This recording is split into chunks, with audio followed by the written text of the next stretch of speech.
Hello everyone, welcome to Efforts. This is me, Mitali Singh, your B.Ed guide. B.Ed second semester वालों के लिए मैं फिर से एक वीडियो लेके हाजिर हूँ. आपका फर्स्ट पेपर एडू B.Ed 106 हम फिनिश कर चुके हैं पूरा, और जो आपका सेकेंड पेपर है edu B.Ed 107 assessment of teaching and learning, शिक्षण और सीखने का आकलन, इसके भी 2 यूनिट्स हमने पूरे फिनिश कर लिए हैं. B.Ed सेकेंड सेमेस्टर के जितने भी वीडियोस हैं सारे टॉपिक्स को मैंने सीक्वेंस वाइज अरेंज करके रखा है उसकी प्लेलिस्ट में. तो आपको सेकेंड सेमेस्टर की प्लेलिस्ट की लिंक डिस्क्रिप्शन बॉक्स में मिल जाएगी. आप वहां से जाके सारे वीडियोस को देख सकते हैं अगर आपने अभी तक नहीं देखा है तो. यूनिट 3 है आपका evaluation and teaching learning process, मूल्यांकन और शिक्षण अधिगम प्रक्रिया. इस यूनिट में काफी लेंदी टॉपिक्स हैं, जैसे कि need of evaluation for teachers and students, शिक्षकों और छात्रों के लिए मूल्यांकन की आवश्यकता, types of test items, objective type, essay type और short answer type, testing achievement, process of evaluation, परीक्षण उपलब्धि मूल्यांकन की प्रक्रिया, characteristics of a good achievement test, एक अच्छे उपलब्धि परीक्षण के लक्षण, type of achievement test, criterion referenced versus norm referenced, teacher made versus standardised. उपलब्धि परीक्षण के प्रकार पढ़ने हमें मानदंड संदर्भित बनाम मानक संदर्भित, शिक्षक निर्मित बनाम मानकीकृत, और फिर है कंस्ट्रक्शन ऑफ अचीवमेंट टेस्ट, उपलब्धि परीक्षण का निर्माण. अगेन वीडियो ज्यादा लंबा ना हो इसीलिए हम इस यूनिट को भी 2 पार्ट्स में पढ़ने वाले हैं. तो unit 3 evaluation and teaching learning process, मूल्यांकन और शिक्षण अधिगम प्रक्रिया का पार्ट 1 आज हम पढ़ने जा रहे हैं, जिसमें कि हम 2 टॉपिक्स कवर करेंगे. Need of evaluation for teachers and students, यानी शिक्षकों और छात्रों के लिए मूल्यांकन की आवश्यकता, और types of test items, objective type, essay type and short answer type, परीक्षण मदों के प्रकार, वस्तुनिष्ठ प्रकार, निबंध प्रकार और लघु उत्तर प्रकार. So my dear future teachers, अगर आप चैनल पे न्यू हैं तो प्लीज चैनल को जल्दी से सब्सक्राइब कर दीजिए, क्योंकि सब्सक्राइब करना बिल्कुल फ्री है, आपका कोई इसमें पैसा नहीं लग रहा. और अगर पहले से ही सब्सक्राइब कर चुके हैं आप, तब तो आप बहुत अच्छे टीचर बनेंगे. आखिर आपने इतना पुण्य का काम जो किया है. तो एक पुण्य का काम मैं भी कर देती हूँ कि आपका बिना थोड़ा भी टाइम वेस्ट किए अब वीडियो को जल्दी से स्टार्ट कर देती हूँ.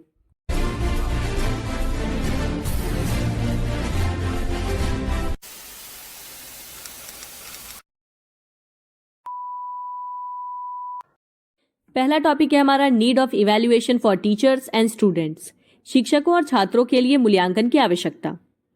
जानते हैं हम पहले meaning and concept of evaluation, मूल्यांकन का अर्थ और उसकी अवधारणा. उसके बाद हम जानेंगे शिक्षकों और छात्रों के लिए उसकी आवश्यकता के बारे में. Evaluation is essentially a systematic process of assessing something's worth और value. It's not just about assigning a number or grade, although that can be a part of it, but rather making a judgment about how well something meets certain criteria. मूल्यांकन ये अनिवार्य रूप से किसी भी चीज के मूल्य का आकलन करने की प्रक्रिया है. यानी जब आप किसी भी चीज की वैल्यू डिसाइड करते हैं उसी को इवैल्यूएशन कहते हैं. ये केवल एक संख्या या ग्रेड निर्दिष्ट करने के बारे में नहीं है. हाँ, हालांकि इसका एक हिस्सा हो सकता है, मतलब इवैल्यूएशन में ग्रेड्स या फिर पॉइंट्स दिए जाते हैं, लेकिन हम मूल्यांकन के अर्थ को केवल ग्रेड या मार्क्स देने तक ही सीमित नहीं रख सकते हैं, बल्कि मूल्यांकन का अर्थ निर्णय लेना होता है कि कोई चीज कुछ मानदंडों को कितनी अच्छी तरह से पूरा करती है. मतलब मान लीजिए किसी बच्चे को क्लास 5th में पहुंचाने के लिए मैंने एक क्राइटेरिया रख दिया. अब मैं इवैल्यूएट करके जानूंगी कि वो बच्चा उस क्राइटेरिया को कितने हद तक यानी कितनी अच्छी तरह से पूरा कर रहा है और क्या वो नेक्स्ट क्लास में जाने लायक है या नहीं है. The core idea of evaluation is determining merit, worth and significance of something that is a programme, project, idea, product और अ पर्सन्स परफॉर्मेंस. मूल्यांकन का मुख्य विचार किसी कार्यक्रम, परियोजना, विचार, उत्पाद या किसी भी व्यक्ति के प्रदर्शन की योग्यता, मूल्य और महत्व का निर्धारण करना है. इवैल्यूएशन हमें ये बताता है कि कोई भी आइडिया, प्रोग्राम, कोई भी मनुष्य कितना योग्य है, कितना केपेबल है. Evaluations help us make informed decisions. By understanding the strengths and weakness of something, we can decide how to improve it, whether to continue with it or if there's a better alternative. देखिए, मूल्यांकन हमें सूचित निर्णय लेने में मदद करता है, मतलब किसी भी चीज के बारे में सही डिसीजन लेने में हेल्प करता है इवैल्यूएशन. कैसे कि किसी भी चीज की ताकत और कमजोरी को समझकर या उसे जानकर हम ये तय कर सकते हैं कि उस चीज को कैसे सुधारना है, अगर उसमें कोई कमियां हैं तो क्या इसे जारी रखना चाहिए आगे, या फिर इससे बेहतर कोई विकल्प है कि नहीं. They can be used for various purposes like improving teaching methods in schools, gauging the effectiveness of a new business strategy, or even evaluating someone's job performance. मूल्यांकन का उपयोग विभिन्न उद्देश्यों के लिए किया जा सकता है, जैसे कि स्कूलों में शिक्षण विधियों में सुधार करना, किसी नई व्यावसायिक रणनीति की प्रभावशीलता का आकलन करना, या यहाँ तक कि किसी के कार्य प्रदर्शन का मूल्यांकन करना। अब आते हैं अपने मेन टॉपिक पे, need of evaluation for teachers. शिक्षकों के लिए मूल्यांकन की आवश्यकता क्या है? Teacher evaluation is a crucial part of maintaining a strong educational system. There are several key reasons why it's necessary. शिक्षक मूल्यांकन एक मजबूत शैक्षिक प्रणाली को बनाए रखने का एक महत्वपूर्ण हिस्सा है। इसके आवश्यक होने के कई प्रमुख कारण हैं, जैसे कि improved student learning. Evaluations help assess how effectively teachers are conveying information and engaging students. This can identify areas where teaching methods might need to be adjusted to improve student achievement. छात्रों के सीखने में सुधार। देखिए, मूल्यांकन ये आकलन करने में मदद करता है कि शिक्षक कितने प्रभावी ढंग से जानकारी दे रहा है और छात्रों को इसमें किस तरह से शामिल कर रहा है। बच्चों को इवैल्यूएट करके आप टीचर की इफेक्टिवनेस को चेक कर सकते हैं, और इसके साथ ही आप मूल्यांकन से उन क्षेत्रों की पहचान भी कर सकते हैं जहां पे छात्र उपलब्धि में सुधार के लिए शिक्षण विधियों को समायोजित करने की आवश्यकता हो सकती है। मतलब इवैल्यूएशन के थ्रू आप जान सकते हैं कि कहाँ पे क्या कमी है और उसको किस तरह से सुधारा जा सकता है, कौन सी टीचिंग स्ट्रैटेजीज या मेथड्स को यूज करके टीचिंग को इफेक्टिव बनाया जा सकता है। ऑब्वियस सी बात है कि अगर बच्चे क्लास में मार्क्स अच्छा नहीं ला रहे हैं, इट मीन्स टीचर ने सही से कंसेप्ट क्लियर नहीं किया होगा बच्चों का, तो इवैल्यूएशन के थ्रू टीचर की इफेक्टिवनेस चेक की जा सकती है। सेकंड है teacher professional development. Evaluations provide valuable feedback to teachers about their strengths and weaknesses. This can be used to guide them towards professional development opportunities that will enhance their teaching skills. शिक्षक व्यावसायिक विकास। मूल्यांकन शिक्षकों को उनकी ताकत और कमजोरियों के बारे में बहुमूल्य प्रतिक्रिया प्रदान करता है। मतलब इवैल्यूएशन के थ्रू टीचर्स अपने वीक पॉइंट्स और स्ट्रॉन्ग पॉइंट्स को जान सकते हैं, क्योंकि उससे एक फीडबैक मिलता है। मूल्यांकन का उपयोग शिक्षकों को व्यावसायिक विकास के अवसरों की ओर मार्गदर्शन करने के लिए भी किया जा सकता है, जो कि उनके शिक्षण कौशल को बढ़ाएगा। मतलब टीचर की प्रोफेशनल डेवलपमेंट के लिए इवैल्यूएशन जरूरी है। इससे टीचर को पता चलता है कि उसे अपने किस वीक पॉइंट पे वर्क करने की जरूरत है और क्या उसका स्ट्रेंथ है जिसे उसे कंटिन्यू करना है। Identification of struggling teachers. Evaluations can help pinpoint teachers who might be struggling and need additional support. Early intervention can steer them towards resources and strategies to improve their classroom performance. संघर्षरत शिक्षकों की पहचान। मूल्यांकन से उन शिक्षकों का पता लगाने में मदद मिल सकती है जो संघर्ष कर रहे हैं, मतलब जिन्हें पढ़ाने में दिक्कत हो रही है। टीचर्स कई बार शर्म की वजह से या एटीट्यूड की वजह से भी कि उन्हें किसी एक पर्टिकुलर टॉपिक को पढ़ाने में या समझने में दिक्कत हो रही है, तो इवैल्यूएशन के थ्रू ऐसे टीचर्स की पहचान की जा सकती है। प्रारंभिक हस्तक्षेप उन्हें अपने कक्षा प्रदर्शन को बेहतर बनाने के लिए संसाधनों और रणनीतियों की ओर ले जा सकता है। मतलब शुरुआत से ही अगर उन्हें पता चलेगा अपनी कमियों के बारे में, तो वो उस पर वर्क कर सकते हैं और टीचिंग के लिए सही स्ट्रैटेजीज को यूज करके टीचिंग इफेक्टिव बना सकते हैं। Recognition of excellence. Evaluations can also be used to recognize and reward teachers who are excelling in their field. This motivates them and sets a positive example for other educators. उत्कृष्टता की पहचान। मूल्यांकन का उपयोग उन शिक्षकों को पहचानने और पुरस्कृत करने के लिए भी किया जा सकता है जो अपने क्षेत्र में उत्कृष्ट प्रदर्शन कर रहे हैं। मतलब एक तो हो गया जो वीक टीचर्स हैं उनको पहचानने के लिए, दूसरा ये भी यूज है इसका कि हम जो टीचर्स अच्छे हैं, बहुत ज़्यादा एक्सीलेंट परफॉर्मेंस दे रहे हैं अपने प्रोफेशन में, उनको भी पहचानने में इवैल्यूएशन हेल्प करता है। ये उन्हें प्रेरित करता है और अन्य शिक्षकों के लिए एक सकारात्मक उदाहरण स्थापित करता है। Accountability. Teacher evaluations ensure a level of accountability with in the education system. It helps track the overall quality of instruction and identify areas where the system itself might need improvement. जवाबदेही। शिक्षक मूल्यांकन शिक्षा प्रणाली के भीतर जवाबदेही का एक स्तर सुनिश्चित करता है। जवाबदेही या अकाउंटेबिलिटी का मतलब होता है किसी एजुकेशन सिस्टम में जिस भी तरह के काम हो रहे हैं उन सब के लिए आपको किसी को जवाब देना पड़ेगा। आपको बताना पड़ेगा कि ये एक्टिविटी आपने क्यों कंडक्ट कराई, आप इस तरह से क्यों पढ़ा रहे हैं, या आप जो भी काम कर रहे हैं उस इंस्टीट्यूशन में वो क्यों कर रहे हैं। ये निर्देश की समग्र गुणवत्ता को ट्रैक करने और उन क्षेत्रों की पहचान करने में मदद करता है जहां सिस्टम में सुधार की आवश्यकता हो सकती है। Overall, teacher evaluation is a tool that can benefit everyone involved in the educational process. By providing constructive feedback and fostering professional growth, it can lead to a better learning environment for students and a more fulfilling career for teachers. कुल मिलाकर ये कहा जा सकता है कि शिक्षक मूल्यांकन एक ऐसा उपकरण है जो कि शैक्षिक प्रक्रिया में शामिल सभी लोगों को लाभान्वित कर सकता है। रचनात्मक प्रतिक्रिया प्रदान करके और पेशेवर विकास को बढ़ावा देकर ये छात्रों के लिए बेहतर सीखने का माहौल और शिक्षकों के लिए अधिक संतुष्टिदायक करियर का निर्माण कर सकता है। Next is need of evaluation for students. छात्रों के लिए मूल्यांकन की आवश्यकता. Student evaluation is a crucial part of the learning process, serving several important functions for both students and teachers. Here's a breakdown of why evaluation is necessary. छात्र मूल्यांकन सीखने की प्रक्रिया का एक महत्वपूर्ण हिस्सा है जो कि छात्रों और शिक्षकों दोनों के लिए कई महत्वपूर्ण कार्य करता है। तो चलिए मैं आपको बताती हूँ कि क्यों मूल्यांकन आवश्यक है। Improves student learning. विद्यार्थियों के सीखने में सुधार. Gauges understanding. Evaluations help teachers identify areas where students grasp concepts and areas that need revisiting. This allows for adjustments in teaching methods and provides targeted support for students who are struggling. समझ का आकलन. मूल्यांकन शिक्षकों को उन क्षेत्रों की पहचान करने में मदद करता है जहां छात्र अवधारणाओं को समझते हैं और जिन क्षेत्रों पर दोबारा विचार करने की आवश्यकता होती है।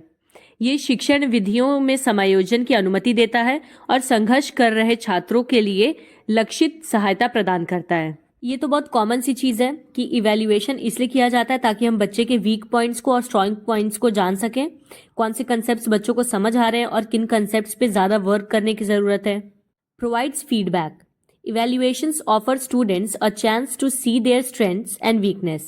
Effective feedback helps them understand how to improve and guides their future learning efforts. प्रतिक्रिया प्रदान करता है. मूल्यांकन छात्रों को उनकी ताकत और कमजोरियों को देखने का मौका देता है. प्रभावी फीडबैक उन्हें ये समझने में मदद करता है कि कैसे सुधार किया जाए और उनके भविष्य के सीखने के प्रयासों का मार्गदर्शन भी किया जाए। पहले केस में तो मैंने आपको बताया कि किस तरह से इवैल्यूएशन टीचर्स के लिए हेल्पफुल होता है ताकि वो बच्चे की प्लस और माइनस पॉइंट्स को समझ सके। वहीं दूसरी तरफ इवैल्यूएशन बच्चों को फीडबैक भी देता है जिससे कि वो खुद भी अपने प्लस और माइनस पॉइंट्स को समझकर उस पर काम कर सकते हैं और फ्यूचर में आने वाली लर्निंग प्रॉब्लम्स को खुद ही सॉल्व कर सकते हैं। Boosts motivation. Evaluations can motivate students by acknowledging their achievements and setting clear goals for improvement. This can increase their engagement and desire to learn. प्रेरणा को बढ़ावा देता है. मूल्यांकन छात्रों को उनकी उपलब्धियों को स्वीकार करके और सुधार के लिए स्पष्ट लक्ष्य निर्धारित करके प्रेरित कर सकता है. इससे उनकी व्यवस्था और सीखने की इच्छा बढ़ सकती है. देखिए, जब बच्चों को पॉजिटिव फीडबैक मिलेगा इवैल्यूएशन से, मतलब जब उनके मार्क्स अच्छे आएंगे या उनकी रैंक अच्छी आएगी क्लास में, तो इससे वो मोटिवेट होंगे पढ़ने के लिए और अपने रैंक की कंसिस्टेंसी को मेंटेन करने की कोशिश करेंगे। Enhances teaching and learning process. शिक्षण और सीखने की प्रक्रिया को बढ़ाता है. अभी तो हमने पढ़ा कि किस तरह से वो बच्चों की लर्निंग को इम्प्रूव करता है। अब हम पढ़ने वाले हैं कि किस तरह से शिक्षण और सीखने की प्रक्रिया को बढ़ाता है। Informs instruction. By evaluating student performance, teachers can determine the effectiveness of their teaching method. This allows them to tailor their instruction to better meet the needs of their students. निर्देश सूचित करता है. छात्र के प्रदर्शन का मूल्यांकन करके शिक्षक अपनी शिक्षण विधियों की प्रभावशीलता निर्धारित कर सकते हैं. इससे उन्हें अपने छात्रों की आवश्यकताओं को बेहतर ढंग से पूरा करने के लिए अपने निर्देश तैयार करने की अनुमति मिलती है. इवैल्यूएशन की मदद से टीचर्स जान सकते हैं कि उनके पढ़ाने में कहाँ पे क्या कमी आ रही है और उसको वो इम्प्रूव कर सकते हैं. तो इवैल्यूएशन की मदद से बच्चों को इम्प्रूव्ड इंस्ट्रक्शंस मिलेंगे. Curriculum development. Evaluation data can inform curriculum development by revealing areas where the curriculum may be lacking और नीड्स एडजस्टमेंट. पाठ्यक्रम विकास. मूल्यांकन डेटा उन क्षेत्रों का खुलासा करके पाठ्यक्रम विकास को सूचित कर सकता है जहां पाठ्यक्रम में कमी हो सकती है या जहां समायोजन की आवश्यकता हो. इवैल्यूएशन से यह भी पता लग सकता है कि करिकुलम में क्या बदलाव लाने की जरूरत है या फिर बच्चों को क्या नई चीजें पढ़ाई जानी चाहिए, क्या क्या चीजें ऐड करनी है. Additional benefits. इसके कुछ अतिरिक्त लाभ भी जान लेते हैं. Classification and support. Evaluations can help identify students who may need extra support or those who are excelling and could benefit from advanced programs. वर्गीकरण और समर्थन. मूल्यांकन उन छात्रों की पहचान करने में मदद कर सकता है जिन्हें अतिरिक्त सहायता की आवश्यकता हो सकती है या फिर जो उत्कृष्ट हैं और उन्नत कार्यक्रमों से लाभ उठा सकते हैं. तो वही चीज़ है, जो बच्चे वीक हैं उनके बारे में जान के उन्हें और ज़्यादा एक्स्ट्रा केयर दी जा सकती है, एक्स्ट्रा अटेंशन दी जा सकती है, और जो बच्चे अच्छा परफॉर्म कर रहे हैं उन्हें रिवॉर्ड या फिर प्रेजल दिया जा सकता है. Communication. Evaluations provide a means of communication between teachers, parents and students about a student's progress. संचार. मूल्यांकन किसी छात्र की प्रगति के बारे में शिक्षकों, अभिभावकों और छात्रों के बीच में संचार का एक साधन प्रदान करता है. जाहिर सी बात है, अगर इवैल्यूएशन ना हो तो कई तो पेरेंट्स होंगे जो टीचर से बात करने में इंटरेस्टेड ही नहीं होंगे. मतलब बहुत से ऐसे पेरेंट्स होते हैं जो पीटीएम में मार्क्स देखने के अलावा किसी और पर्पज से बच्चे की स्कूल लाइफ में इंटरफेयर नहीं करते हैं. तो इसीलिए कह सकते हैं कि इवैल्यूएशन एक तरह से कम्युनिकेशन की वजह बनता है पेरेंट्स और टीचर्स के बीच में, क्योंकि पीटीएम में इवैल्यूएशन के मार्क्स दिखाने के बहाने ही टीचर्स और पेरेंट्स बच्चे की प्रोग्रेस पे बात करते हैं. Accountability. Evaluations demonstrate educational effectiveness to students, parents and the community. जवाबदेही. मूल्यांकन छात्रों, अभिभावकों और समुदाय के लिए शैक्षिक प्रभावशीलता को प्रदर्शित करता है. In essence, evaluation is a two-way street. It helps students understand their strengths and weaknesses and guides their learning journey. It also helps teachers to improve their instruction and ensure all students are progressing. संक्षेप में कहें तो मूल्यांकन एक दो तरफा रास्ता है. ये छात्रों को उनकी ताकत और कमजोरियों को समझने में मदद करता है और उनकी सीखने की यात्रा का मार्गदर्शन भी करता है. इससे शिक्षकों को अपनी शिक्षा में सुधार करने और ये सुनिश्चित करने में भी मदद मिलती है कि सभी छात्र प्रगति कर रहे हैं. देखिए, अगर आपको कोई पॉइंट नहीं समझ आता है तो आप खुद का दिमाग लगाइएगा कि आखिर इवैल्यूएशन या टेस्ट का फायदा क्या होता है, टेस्ट क्यों लिए जाते हैं, इवैल्यूएट क्यों किया जाता है, और खुद भी 2-4 पॉइंट्स ऐसे जोड़ जाड़ के आप लिख सकते हैं. अगर आप आंसर और लेंदी लिखना चाहते हैं, मतलब पेजेस भरना हो तो. Now next topic is types of test items. Objective type, essay type, short answer type. परीक्षण आइटम के प्रकार: वस्तुनिष्ठ प्रकार, निबंध प्रकार और लघु उत्तर प्रकार. There are 2 main categories of test items: selected response and constructed response. परीक्षण वस्तुओं की 2 मुख्य श्रेणियां हैं: चयनित प्रतिक्रिया और निर्मित प्रतिक्रिया. टेस्ट आइटम का मतलब होता है वो टास्क या वो क्वेश्चन जो कि टेस्ट के तौर पे बच्चे को पूरा करना है या आंसर करना है. तो ये जो टेस्ट के क्वेश्चंस होते हैं या टेस्ट आइटम्स होते हैं, ये 2 तरह के होते हैं: सिलेक्टेड रिस्पॉन्स और कंस्ट्रक्टेड रिस्पॉन्स. सबसे पहले देखते हैं सिलेक्टेड रिस्पॉन्स क्या है. Selected response items limited the test takers answer to a set of options provided by the test. These items are objective in nature, meaning there is a single clear-cut answer. चयनित प्रतिक्रिया item परीक्षार्थी के उत्तर को परीक्षण द्वारा प्रदान किए गए विकल्पों के एक सेट तक सीमित कर देते हैं. ये आइटम प्रकृति में वस्तुनिष्ठ हैं, जिसका अर्थ है कि इनका एक ही स्पष्ट उत्तर है. सिलेक्टेड रिस्पॉन्स का मतलब होता है ऑब्जेक्टिव टाइप, यानी कोई ऐसा क्वेश्चन जिसमें बच्चे के आंसर्स लिमिटेड हो, मतलब जिसमें कि बच्चा जो मन में आए वो ना लिख सके, केवल एक लिमिटेड ऑप्शंस में से ही उसे चूज करना हो सही और गलत. जैसे कि फिलिंग द ब्लैंक्स, ट्रू और false, match the following, MCQs, ये सारे. Here are some of the common selected response test items. यहाँ पे कुछ सामान्य चयनित प्रतिक्रिया परीक्षण आइटम दिए गए हैं, जैसे कि मैंने अभी आपको एग्जाम्पल्स दिए. Multiple choice. This is the most common type of selected response item. It consist of a stem, the question और statement, and a number of answer choices of which only one is correct. Multiple choice मतलब होता है बहुविकल्पी. ये चयनित प्रतिक्रिया item का सबसे सामान्य प्रकार है. इसमें एक मूल यानी कि प्रश्न या कथन और कई सारे उत्तर विकल्प शामिल होते हैं, जिसमें से केवल एक उत्तर सही होता है. अब MCQs तो आपको पता ही होगा. True false. This type of item requires the test taker to indicate whether a statement is true और फॉल्स. इसमें भी स्टूडेंट के जो आंसर्स है वो लिमिटेड हो जाते हैं, सही गलत. इस प्रकार के आइटम के लिए परीक्षार्थी को ये बताना होता है कि कथन सही है या गलत है. इसके अलावा उसमें और कुछ तो उसे लिखना नहीं होता आंसर में. फिर है matching. This type of item consist of 2 lists, one with stimuli means questions, terms और descriptions, and the other with possible answers यानी options. The test taker must match each stimulus with the corresponding answer. मिलान, इस प्रकार की item में दो सूचियां होती हैं। जैसा कि आपको पता होगा, कॉलम ए और बी रहता है। एक उत्तेजनाओं यानी जिसमें कि प्रश्न, शब्द या विवरण दिया रहता है, और दूसरी सूची होती है उत्तरों की यानी विकल्पों की। परीक्षार्थी को प्रत्येक प्रोत्साहन का उसके अनुरूप उत्तर से मिलान करना होता है। तो सिलेक्टेड रिस्पॉन्स का मतलब है जब आप बच्चे के आंसर्स को लिमिटेड कर दे रहे हैं। कंस्ट्रक्टेड रिस्पॉन्स क्या है? Constructed response items require the test taker to generate their own answer.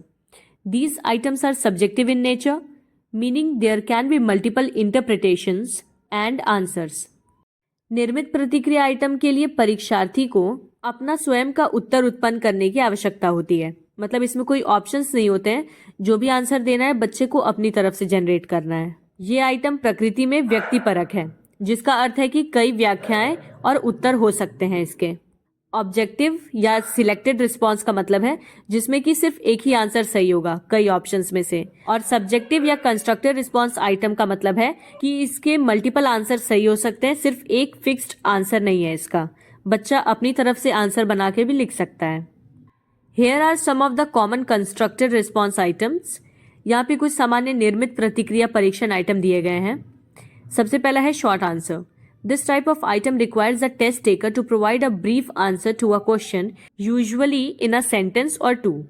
संक्षिप्त उत्तर, इस प्रकार के प्रश्न में परीक्षार्थी को किसी प्रश्न का संक्षिप्त उत्तर देना होता है, आमतौर पर एक या दो वाक्यों में। शॉर्ट क्वेश्चंस रहते हैं, उनके शॉर्ट आंसर्स देने होते हैं। फिर है essay. This type of item requires the test taker to write a longer response to a question, demonstrating their knowledge and understanding of the topic. निबंध, इस प्रकार की आइटम के लिए परीक्षार्थी को विषय के बारे में अपने ज्ञान और समझ को प्रदर्शित करते हुए एक प्रश्न का लंबा उत्तर लिखने की आवश्यकता होती है। तो जैसा कि आपको पता है, एस्से में एक टॉपिक होता है और उस टॉपिक से रिलेटेड जो भी नॉलेज बच्चे के पास है वो सारी उसे लिखनी रहती है। The type of test item used in a test will depend on the learning objectives being assessed. Selected response items are good for assessing factual knowledge and lower level cognitive skills such as recall and comprehension. Constructed response items are better for assessing higher level cognitive skills such as application, analysis and evaluation. किसी परीक्षण में उपयोग की जाने वाली परीक्षण वस्तु का प्रकार मूल्यांकन किए जा रहे सीखने के उद्देश्यों पर निर्भर करेगा। चयनित प्रतिक्रिया आइटम तथ्यात्मक ज्ञान और निचले स्तर के संज्ञानात्मक कौशल जैसे कि स्मरण और समझ का आकलन करने के लिए अच्छे हैं। उच्च स्तरीय संज्ञानात्मक कौशल जैसे अनुप्रयोग, विश्लेषण और मूल्यांकन का आकलन करने के लिए निर्मित प्रतिक्रिया आइटम बेहतर हैं। जो सिलेक्टेड रिस्पॉन्स आइटम्स हैं, उस तरह के क्वेश्चंस किस चीज के लिए अच्छे होते हैं? लोअर लेवल कॉग्निटिव स्किल्स या फैक्चुअल चीजों को याद रखने की क्षमता, इन सबको टेस्ट करने के लिए होते हैं। जैसे आपको जानना है अगर कि बच्चे की उसके देश के बारे में नॉलेज कैसी है, तो आप उससे एमसीक्यूज के फॉर्म में पूछ सकते हैं या मैच द फॉलोइंग के फॉर्म में पूछ सकते हैं। इंडिया का capital, national animal, national flower, ये सारी चीज़ें। वहीं जो कंस्ट्रक्टेड रिस्पॉन्स आइटम्स हैं वो सब बच्चे की हायर लेवल कॉग्निटिव स्किल्स या फिर डीप नॉलेज को जानने के लिए यूज़ किए जाते हैं। तो ये मैंने आपको ओवरऑल सारे टेस्ट आइटम्स बता दिए हैं। अब हमें कुछ टेस्ट आइटम्स थे जिन्हें थॉरली पढ़ना था, जिसमें से पहला है ऑब्जेक्टिव टाइप टेस्ट आइटम, वस्तुनिष्ठ प्रकार का परीक्षण item. An objective type test item is a question on a test that has a limited set of answer choices and a clear, unambiguous answer. These types of questions are designed to be quick to answer and score, minimizing the impact of subjectivity in the grading process. Objective type questions तो आपको पता ही है क्या होते हैं। तो एक वस्तुनिष्ठ प्रकार का परीक्षण आइटम एक ऐसा परीक्षण होता है जिसमें कि एक प्रश्न होगा और उसके कई सारे विकल्प दिए गए होंगे। उन सारे विकल्पों के सेट में से कोई एक उत्तर ही सही और स्पष्ट होगा। इस प्रकार के प्रश्नों को त्वरित उत्तर देने और स्कोर करने के लिए डिजाइन किया जाता है। इससे ज्यादातर गवर्नमेंट जॉब्स में भी आपके ऑब्जेक्टिव टाइप क्वेश्चंस ही आते हैं, क्योंकि इस तरह के क्वेश्चन स्कोरिंग होते हैं और इससे ग्रेडिंग प्रक्रिया में व्यक्तिपरकता का प्रभाव कम से कम होता है। Characteristics of objective test items, वस्तुनिष्ठ परीक्षण आइटम की विशेषताएं। Limited answer choices, multiple choice, true false, matching and filling the blank are all common formats for objective test items. Each format limits the test taker to a specific set of responses. इसकी सबसे बड़ी पहचान तो यही है कि इसमें सीमित उत्तर विकल्प होते हैं। वस्तुनिष्ठ परीक्षण आइटम के लिए बहुविकल्पी, सही गलत, मिलान और रिक्त स्थान भरना, ये सभी बहुत सामान्य रूप से प्रारूप हैं। मतलब ये सारे ऑब्जेक्टिव टाइप क्वेश्चंस के एग्जाम्पल्स हैं। ध्यान दीजिएगा कि ऑब्जेक्टिव टाइप का मतलब सिर्फ एमसीक्यू ही नहीं होता है। प्रत्येक प्रारूप परीक्षार्थियों को प्रतिक्रियाओं के एक विशेष सेट तक सीमित करता है। तो पहला कैरेक्टरिस्टिक तो हो गया कि इसके कई सारे ऑप्शंस होते हैं। दूसरा इसका कैरेक्टरिस्टिक है one correct answer. Ideally there is only one definitively correct answer to an objective test item. This minimises ambiguity and scoring errors. इसकी अगली विशेषता यह है कि इन सारे विकल्पों में से सिर्फ एक उत्तर ही सही होता है। आदर्श रूप से वस्तुनिष्ठ परीक्षण आइटम का केवल एक ही निश्चित रूप से सही उत्तर होता है। ये अस्पष्टता और स्कोरिंग त्रुटियों को कम करता है। Focus on specific knowledge. Objective test item are well suited for assessing factual recall and lower order thinking skills. विशिष्ट ज्ञान पर ध्यान केंद्रित करता है। वस्तुनिष्ठ परीक्षण आइटम तथ्यात्मक स्मरण और निचले क्रम के सोच कौशल का आकलन करने के लिए उपयुक्त हैं। मतलब इस तरह के क्वेश्चंस को किसी स्पेसिफिक टॉपिक को फोकस करके ही बनाया जाता है। जैसे अगर मुझे करंट अफेयर्स के बारे में बच्चे की नॉलेज चेक करनी है तो मैं कोई भी करंट अफेयर से टॉपिक पूछूंगी एमसीक्यू के फॉर्म में, या तो मैच द फॉलोइंग या ट्रू फॉल्स या फिर फिलिंग द ब्लैंक्स के फॉर्म में। Advantages of using objective test items. वस्तुनिष्ठ परीक्षण आइटम का उपयोग करने के लाभ। Efficient assessment. They allow for a large amount of material to be covered in a short amount of time. कुशल मूल्यांकन। ये कम समय में बड़ी मात्रा में सामग्री को कवर करने की अनुमति देते हैं। मतलब ऐसे क्वेश्चंस को चेक करना, इनका असेसमेंट करना आसान होता है, काफी टाइम भी बच जाता है। Fair and reliable grading. Because there is a clear answer, scoring is objective and less prone to bias. निष्पक्ष और विश्वसनीय ग्रेडिंग। क्योंकि एक स्पष्ट उत्तर है इसमें, तो स्कोरिंग वस्तुनिष्ठ है और पूर्वाग्रह की संभावना कम है। मतलब कई बार ऐसा होता है, कुछ टीचर्स बायस्ड होते हैं, अपने फेवरेट स्टूडेंट्स को मार्क्स ज्यादा दे देते हैं, बट ट्रू फॉल्स या एमसीक्यूज ऑब्जेक्टिव टाइप के जितने भी क्वेश्चंस हैं उसमें या तो बच्चे ने सही आंसर लिखा होगा या गलत लिखा होगा। उसमें टीचर अपने मन से मार्क्स नहीं दे सकता। बच्चे ने जो भी ऑप्शन सही या गलत किया है उसी के हिसाब से उसे मार्क्स देना पड़ेगा। तो ऑब्जेक्टिव टाइप क्वेश्चंस में डिस्क्रिमिनेशन या बायसनेस के चांसेस कम होते हैं। Easy to analyse. They can provide valuable data on student learning and identify areas where instruction may need to be adjusted. विश्लेषण करना आसान होता है इसमें। इस तरह के प्रश्न छात्रों को सीखने पर मूल्यवान डेटा प्रदान कर सकते हैं और उन क्षेत्रों की पहचान कर सकते हैं जहां निर्देश को समायोजित करने की आवश्यकता है। Limitations of objective type test item. वस्तुनिष्ठ प्रकार के परीक्षण आइटम की सीमाएं। Number 1 is limited scope. They may not effectively assess higher order thinking skills like analysis, synthesis और evaluation. सीमित दायरा होता है इसका बहुत। ये विश्लेषण, संश्लेषण या मूल्यांकन जैसे उच्च स्तरीय सोच कौशल का प्रभावी ढंग से मूल्यांकन नहीं कर सकते हैं। मतलब इसमें बच्चे की बस रटने की कैपेबिलिटी चेक हो सकती है, हायर ऑर्डर थिंकिंग लेवल इनका चेक नहीं हो पाता। पोटेंशियल फॉर गेसिंग। If not carefully written, some students may be able to get lucky by guessing the correct answer. अनुमान लगाने की क्षमता।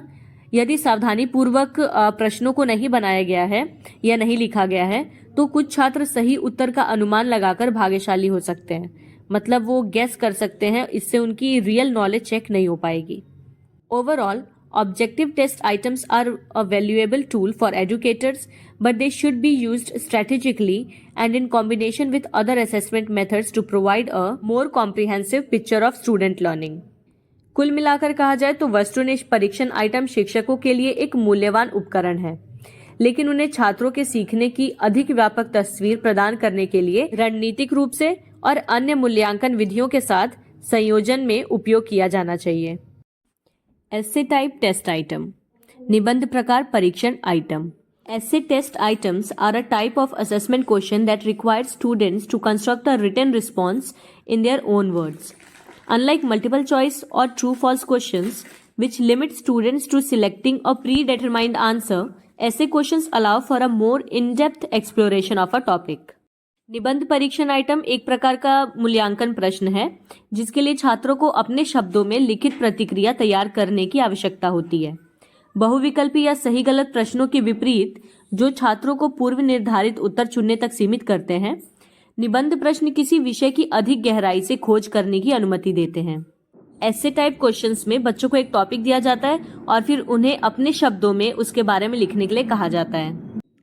जहां एक तरफ ऑब्जेक्टिव टाइप क्वेश्चंस बच्चों के आंसर्स को लिमिटेड कर देते हैं ऑप्शंस देके, वहीं दूसरी तरफ ऐसे टाइप क्वेश्चंस उन्हें और ज्यादा एक्सप्लोर करने का मौका देते हैं। वो जितना ज्यादा सोच सके उस टॉपिक के बारे में, जितना ज्यादा लिख सके उसके बारे में।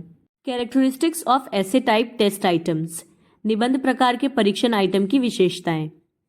ये ओपन एंडेड होते हैं। ऐसे questions do not have a single definitive answer. Instead they prompt students to demonstrate their understanding of a topic by presenting their own ideas and arguments. Open ended का मतलब ये है कि निबंध प्रश्न जो होते हैं उनका कोई निश्चित उत्तर नहीं होता है, पूरी तरह से ओपन या कह लीजिए खुली छूट होती है। बच्चा जो चाहे जिस तरह से चाहे इसमें लिख सकता है। निबंध प्रश्न छात्रों को अपने विचार और तर्क प्रस्तुत करके किसी विषय के बारे में अपनी समझ प्रदर्शित करने के लिए प्रेरित करते हैं। Focus on higher order thinking skills. Essay questions go beyond simple recall of facts. They require students to analyze information, synthesize ideas, and develop a clear and concise argument. ये उच्च स्तरीय सोच कौशल पर ध्यान केंद्रित करता है। निबंध के प्रश्न तथ्यों के सरल स्मरण से परे होते हैं। ऐसे टाइप में ऐसा नहीं है कि आपने कोई फैक्ट को याद कर लिया या उसे रट लिया और फिर जाके आंसर को टिक कर दिया।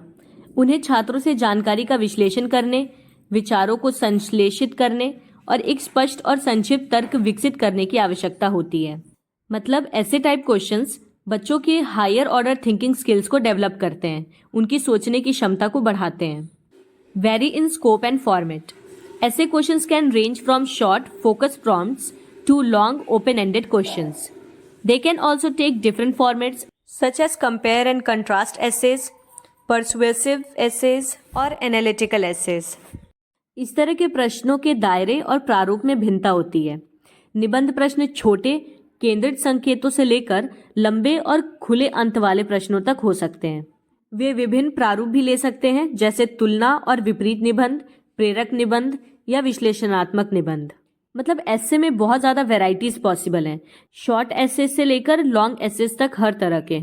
साइज के साथ साथ एसे का कंटेक्स्ट भी अलग अलग होता है। कुछ एसेज होते हैं जो कंपैरिजन बेस्ड होते हैं, मतलब उसमें किसी टॉपिक पे कंपेयर किया जाता है, जैसे कि इंटरनेट एज बेन और बून। कुछ होते हैं एकदम कंट्रास्ट वाले, मतलब एक दूसरे से बिल्कुल ऑपोजिट। तो वहीं कुछ ऐसे भी एसेज होते हैं जिनमें एनालिसिस किया जाता है। अब है advantages of essay type test items, निबंध प्रकार के परीक्षण आइटम के लाभ। Assess critical thinking and writing skills. Essay tests provide an opportunity for students to develop and showcase their critical thinking and writing skills. By constructing an essay, students must not only demonstrate their knowledge of a subject, but also their ability to organize their thoughts, formulate arguments, and communicate effectively. आलोचनात्मक सोच और लेखन कौशल का आकलन करता है। निबंध परीक्षण छात्रों को उनकी आलोचनात्मक सोच और लेखन कौशल को विकसित करने और प्रदर्शित करने का अवसर प्रदान करते हैं। एक निबंध का निर्माण करके छात्रों को न केवल किसी विषय के बारे में अपना ज्ञान प्रदर्शित करना चाहिए, बल्कि अपने विचारों को व्यवस्थित करने, तर्क तैयार करने और प्रभावी ढंग से संवाद करने की क्षमता भी प्रदर्शित करनी चाहिए। ऐसे के थ्रू बच्चे की कई सारी स्किल्स डेवलप होती हैं। सबसे पहला तो हो गया उसकी राइटिंग स्किल, और उसकी जो क्रिटिकल थिंकिंग, सोचने की क्षमता है, वो विकसित होती है। इसके साथ ही किसी भी पर्टिकुलर टॉपिक के बारे में बच्चों की नॉलेज भी बढ़ती है। वो अपने थॉट्स को अच्छे से ऑर्गेनाइज कर पाते हैं, किसी भी टॉपिक के बारे में आर्ग्यूमेंट्स रेडी कर पाते हैं। मतलब अगर किसी से बहस करनी हो किसी मुद्दे को लेकर, तो उसके लिए उनकी कम्युनिकेशन स्किल भी डेवलप होती है। Encourage deeper understanding. Because essay questions require students to go beyond simply memorising facts, they can promote a deeper understanding of a topic. Students who are tasked with explaining a concept or analyzing an issue are more likely to engage with the material in a meaningful way. निबंध वाले प्रश्न गहरी समझ को प्रोत्साहित करते हैं, क्योंकि निबंध वाले प्रश्नों में छात्रों को केवल तथ्यों को याद करने से काम नहीं चलता। मतलब सिर्फ कुछ फैक्ट्स जैसे कि Delhi is the capital of India, Narendra Modi is the prime minister of India, ये सब बच्चे ने रट लिया और इसी से काम चल गया। तो ऐसे टाइप क्वेश्चंस में ये चीज पॉसिबल नहीं है, क्योंकि ऐसे टाइप क्वेश्चंस में किसी भी विषय के बारे में बहुत ही गहरी समझ की आवश्यकता होती है। जिन छात्रों को किसी अवधारणा को समझने या किसी मुद्दे का विश्लेषण करने का काम सौंपा जाता है, उनके सामग्री के साथ सार्थक तरीके से जुड़ने की अधिक संभावना होती है। मतलब अगर आपने किसी बच्चे को अपने मन से एस्से लिखने के लिए कहा है क्लास में बैठे बैठे, तो जाहिर सी बात है वो अब उस टॉपिक के बारे में बहुत ज़्यादा एक्सप्लोर करने की कोशिश करेगा। वहीं अगर आपने सिर्फ फैक्ट रटने को बोला रहता या एमसीक्यू क्वेश्चन दिए रहते, तो बच्चा बस वो एक लाइन का आंसर रट लेता और उसे लिख देता। Facilitate self expression. Essay questions allow students to express their own ideas and perspectives on a topic. This can be particularly beneficial for students who learn best by exploring concepts in their own words. निबंध प्रश्न आत्म अभिव्यक्ति को सुविधाजनक बनाते हैं। निबंध प्रश्न छात्रों को किसी विषय पर अपने विचारों और दृष्टिकोण को व्यक्त करने की अनुमति देते हैं। तो ये उन छात्रों के लिए विशेष रूप से बहुत ही ज़्यादा फायदेमंद हो सकता है जो अपने शब्दों में अवधारणाओं की खोज करके सर्वोत्तम सीखते हैं। ऑब्जेक्टिव टाइप क्वेश्चंस में बच्चा अपने आप को एक्सप्रेस नहीं कर पाता, जबकि एसेस में क्या है, बच्चे के अंदर की सारी फीलिंग्स, सारे थॉट्स, सब कुछ उस पेपर पे निकल के आते हैं। तो ये उन बच्चों के लिए बहुत ही बेनिफिशियल है जो खुद से समझकर अपने खुद के आंसर्स फॉर्म करके लिखना चाहते हैं। पर जैसे कि हर चीज़ की कुछ खूबियाँ होती हैं तो उसकी कमियाँ भी होती हैं। तो अब जानते हैं हम ऐसे टाइप की लिमिटेशंस क्या हैं। निबंध प्रकार के परीक्षण आइटम की सीमाएं। Essay questions can be time consuming to grade. This can be a disadvantage for teachers with large classes. निबंध के प्रश्नों को ग्रेड देने में समय लगता है। जाहिर सी बात है टीचर को बहुत ज़्यादा टाइम लगेगा एक एक बच्चे का ऐसे पढ़ना, उसमें मिस्टेक्स निकालना और फिर उसके अकॉर्डिंग मार्क्स देना। तो अगर कोई क्लास बहुत ज़्यादा बच्चों वाली है तो उसमें तो और ज़्यादा प्रॉब्लम होगी टीचर को। Essay questions can be subjective. If the grading rubric is not clear and well defined, there may be variability in how different graders score the same essay. निबंध प्रश्न व्यक्तिपरक हो सकते हैं, मतलब होते ही हैं। यदि ग्रेडिंग रूब्रिक स्पष्ट नहीं है और अच्छी तरह से परिभाषित नहीं की गई है, तो विभिन्न ग्रेडर एक ही निबंध को कैसे स्कोर करते हैं, इसमें भिन्नता हो सकती है। ऐसे क्वेश्चंस का सब्जेक्टिव होना उसके लिए पॉजिटिव पॉइंट भी है और नेगेटिव पॉइंट भी है। नेगेटिव इसलिए कि ऐसे को चेक करते समय हर टीचर अपने अकॉर्डिंग उसको चेक करेगा, क्योंकि कोई फिक्स क्राइटेरिया तो डिसाइडेड नहीं होता। बच्चे ने इस तरह का लिखा है तो इसी तरह के मार्क्स देने हैं। तो इससे क्या होता है कि अच्छे मार्क्स कई बार बच्चों को नहीं मिल पाते हैं। वो टीचर की समझ के ऊपर और मार्क्स देने के ऊपर डिपेंड करता है। Not all learning objectives can be effectively assessed with essay questions. For example, essay questions may not be the best way to assess a student's knowledge of specific factual details. निबंध प्रश्नों के साथ सभी सीखने के उद्देश्यों का प्रभावी ढंग से मूल्यांकन नहीं किया जा सकता है। उदाहरण के तौर पे, निबंध प्रश्न किसी छात्र के विशिष्ट तथ्यात्मक विवरण के ज्ञान का आकलन करने का सबसे अच्छा तरीका नहीं हो सकते हैं। मतलब ये कि ऐसे टाइप के क्वेश्चन से आप हर तरह की स्किल को चेक नहीं कर सकते। जैसे अगर आपको बच्चे की फैक्चुअल नॉलेज चेक करनी है, उसे किसी फैक्ट के बारे में कितना पता है, तो ये आप ऐसे से नहीं पता कर पाएंगे, क्योंकि ऐसे में तो बस बच्चे को पेजेस भरने से मतलब होता है, कितना ज़्यादा अच्छा कंटेंट और लंबा कंटेंट बच्चा लिख सके, उसी के बेसिस पे उसे मार्क्स मिल जाते हैं। Overall, essay type test item can be a valuable tool for assessing student learning. However, it is important to use them strategically and to be aware of both their advantages and disadvantages. कुल मिलाकर निबंध परीक्षण item छात्र के सीखने का आकलन करने के लिए एक मूल्यवान उपकरण हो सकते हैं। हालांकि इन्हें रणनीति के रूप में उपयोग करना और उनके फायदे और नुकसान दोनों के बारे में जागरूक होना महत्वपूर्ण है। नेक्स्ट और लास्ट टॉपिक है हमारा short answer type test item, लघु उत्तर प्रकार परीक्षण item. A short answer test item is a question on a test that requires a brief written response, typically a few words और अ सेंटेंस और two. These questions assess your knowledge and understanding of specific facts, concepts और ideas. लघु उत्तर परीक्षण item ये परीक्षण पर प्रश्न होते हैं जिसके लिए एक संक्षिप्त लिखित प्रतिक्रिया की आवश्यकता होती है। आमतौर पर कुछ शब्द या फिर एक या दो वाक्य हो सकते हैं। ये प्रश्न विशिष्ट तथ्यों, अवधारणाओं या विचारों के बारे में आपके ज्ञान और समझ का आकलन करते हैं। शॉर्ट आंसर टाइप क्वेश्चंस में आपको एक क्वेश्चन दिया जाता है जिसका आंसर आपको एक सेंटेंस या दो सेंटेंसेस में देना होता है मैक्सिमम। तो बच्चे की फैक्चुअल नॉलेज को चेक करने का शॉर्ट आंसर टाइप भी एक अच्छा तरीका है। जहां एक तरफ ऑब्जेक्टिव टाइप क्वेश्चंस बहुत ज़्यादा लिमिटेड हो जा रहे थे और दूसरी तरफ ऐसे टाइप क्वेश्चंस बहुत ज़्यादा ओपन एंडेड हो जा रहे थे, तो वहीं तीसरी तरफ शॉर्ट आंसर टाइप क्वेश्चंस एक बीच का रास्ता निकालते हैं। चलिए जानते हैं what are the characteristics of short answer type test item, लघु उत्तरीय परीक्षण आइटम की विशेषताएं। Number 1, focused, require concise answers, typically a few sentences और अ लिस्ट। सबसे बड़ी खूबी तो इसकी ये है कि ये केंद्रित है। संक्षिप्त उत्तरों की आवश्यकता होती है इसमें, आमतौर पर कुछ वाक्य या एक सूची। मतलब ऐसे के केस में बच्चा बहुत ज्यादा बातों को घुमाने लगता है। शॉर्ट आंसर में क्या है, टू द पॉइंट आंसर बच्चे को देना होता है, एक या दो सेंटेंसेज में। Objective, ideally have clear cut answers for easier grading. लघु उत्तरीय प्रश्नों में उद्देश्य बिल्कुल स्पष्ट होता है, जिससे कि आसान ग्रेडिंग की जा सकती है। तो आसान ग्रेडिंग के लिए इसमें आदर्श रूप से स्पष्ट उत्तर मौजूद होते हैं। Variety of formats can be phrased as definitions, explanations और कंप्लीशन प्रॉम्प्ट्स। प्रारूपों की विविधता परिभाषाओं, स्पष्टीकरणों या पूर्णता संकेतों के रूप में व्यक्त किया जा सकता है। मतलब शॉर्ट आंसर टाइप क्वेश्चंस में आंसर करने की बहुत ज़्यादा वेराइटीज होती हैं। इसके फॉर्मेट्स काफ़ी अलग अलग तरह के हो सकते हैं। बच्चा चाहे तो क्वेश्चन का आंसर डेफिनेशंस के फॉर्म में, एग्जाम्पल्स के फॉर्म में या फिर पूरे एक्सप्लेनेशन के फॉर्म में लिख सकता है। Now let's see advantages of short answer test items.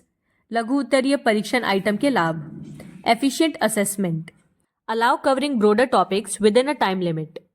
कुशल मूल्यांकन, एक समय सीमा के भीतर व्यापक विषयों को कवर करने की अनुमति देता है। इसमें असेसमेंट बहुत ही सही तरीके से हो सकती है कम समय में। Straightforward grading, reduce subjectivity in scoring compare to essays. सीधी ग्रेडिंग है इसमें, क्योंकि निबंधों की तुलना में देखा जाए तो स्कोरिंग में व्यक्तिपरकता कम है इसमें। मतलब सब्जेक्टिविटी के चांसेस कम हैं, जबकि ऐसे के केस में बहुत ज्यादा सब्जेक्टिविटी थी। बच्चा पूरा आंसर अपने तरफ से ही लिखता था, इसलिए टीचर को चेक करने में भी ज्यादा दिक्कत होती थी। Reduced guessing, less opportunity for lucky guesses than multiple choice. अब जैसे कि मल्टीपल चॉइस में होता है कि बच्चे बहुत ज्यादा जल्दी अनुमान लगा लेते हैं, तुक्का लगा के आंसर्स मार्क कर देते हैं। तो शॉर्ट आंसर टाइप क्वेश्चंस में इस तरह के चांसेस बहुत कम है। Clear learning goals, direct students towards specific knowledge और स्किल्स। स्पष्ट सीखने के लक्ष्य, छात्रों को विशिष्ट ज्ञान या कौशल की ओर निर्देशित करता है। मतलब इस तरह के क्वेश्चंस के गोल्स बहुत ही स्पेसिफिक रहते हैं। Easy to create, can be written relatively quickly compare to complex essay prompts. बनाने में आसान, जटिल निबंध संकेतों की तुलना में इसे अपेक्षाकृत तेजी से लिखा जा सकता है। मतलब शॉर्ट आंसर टाइप क्वेश्चंस बनाना टीचर्स के लिए भी आसान होता है और इन आंसर्स को लिखना बच्चों के लिए भी इजी होता है। Now limitations of short answer type test items. लघु उत्तर परीक्षण आइटम की सीमाएं। Limited scope, they can only assess factual knowledge और specific concepts, not complex ideas और एनालिसिस। सीमित दायरा, इस तरह के प्रश्न केवल तथ्यात्मक ज्ञान या विशिष्ट अवधारणाओं का आकलन कर सकते हैं, जटिल विचारों या विश्लेषण का नहीं। Subjectivity in scoring, depending on how the question is phrased there might be slightly different acceptable answers, this can make scoring less objective. स्कोरिंग में व्यक्तिपरकता, प्रश्न को कैसे प्रस्तुत किया गया है इसके आधार पर स्वीकार्य उत्तर थोड़े भिन्न हो सकते हैं, इससे स्कोरिंग का उद्देश्य कम हो सकता है। मतलब कई बार होता है कि टीचर पूछना कुछ चाह रहा है और बच्चे ने कुछ और लिखा है या कुछ मिलता जुलता आंसर लिखा है, तो उसमें कंफ्यूजन भी क्रिएट हो जाती है कि कैसा मार्क्स दिया जाए इस आंसर पे। तो इस केस में स्कोरिंग उतनी सही तरह से नहीं हो पाती। Difficulties with partial credit, it can be tricky to award partial credit for partially correct answers.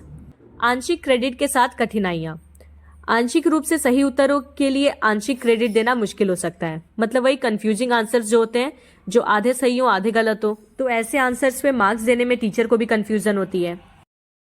So that is it. I hope कि आपको टॉपिक अच्छे से समझ आया होगा। सो प्लीज चैनल को सब्सक्राइब कर दीजिए और इससे अपने दोस्तों के साथ भी शेयर करिए। And yes, don't forget to give your feedback in the comment section, because आपके कॉमेंट्स बहुत ज़्यादा मोटिवेट करते हैं मुझे। तो मिलते हैं अब अगले वीडियो में। Till then take care and bye bye.